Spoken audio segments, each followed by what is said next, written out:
What is your message to America's partners around the world who have criticized not the withdrawal, but the conduct of that withdrawal and made them question America's credibility on the world stage? I have seen no question of our credibility from our allies around the world. I've spoken with our NATO allies. We've spoken with NATO allies, the Secretary of State. Our National Security Advisor has been in contact with his counterparts throughout the world and our allies, as has the General, I keep calling him a General, but my Secretary of Defense. The fact of the matter is, I have not seen that. Matter of fact, the exact opposite I've gotten. The exact opposite thing is we're acting with dispatch. We're acting, committing to what we said we would do. Look, let's put this thing in perspective here. What interest do we have in Afghanistan at this point with al-Qaeda gone? We went to Afghanistan for the express purpose of getting rid of al-Qaeda in Afghanistan, as well as getting Osama bin Laden. And we did. Imagine, just imagine, if that attack, if bin Laden had decided with al-Qaeda to launch an attack from Yemen, would we ever gone to Afghanistan? Would there ever be any reason we'd be in Afghanistan? Controlled by the Taliban? What is the national interest of the United States in that circumstance? We went and did the mission. You've known my position for a long, long time. It's time to end this war. The estimates of the cost of this war over the last 20 years range from a minimum of $1 trillion to a think tank at one of the universities saying $2 trillion. That's somewhere between $150 million a day and $300 million a day.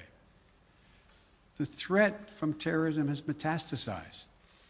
There's a greater danger from ISIS and al-Qaeda and all these affiliates in other countries by far than there is from Afghanistan.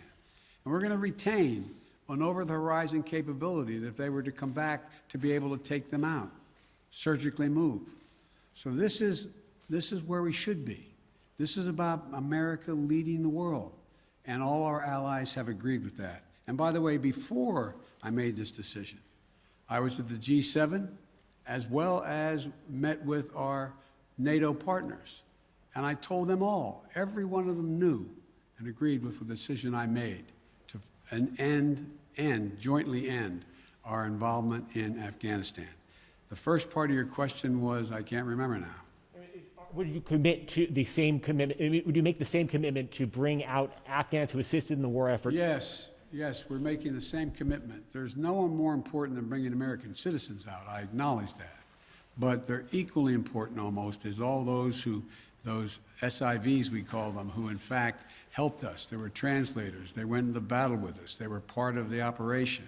As well as we're also trying to get out as many NGOs, non-government organizations, women's organizations, et cetera.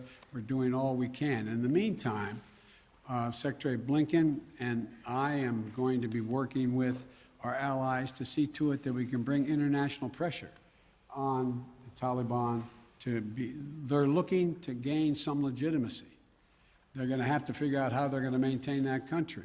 And there's going to be harsh conditions, strong conditions we're going to apply, and it will depend on whether they get help based on whether or not how and well they treat women and girls, how they treat their citizens. So this is just beginning on that score. Are you willing to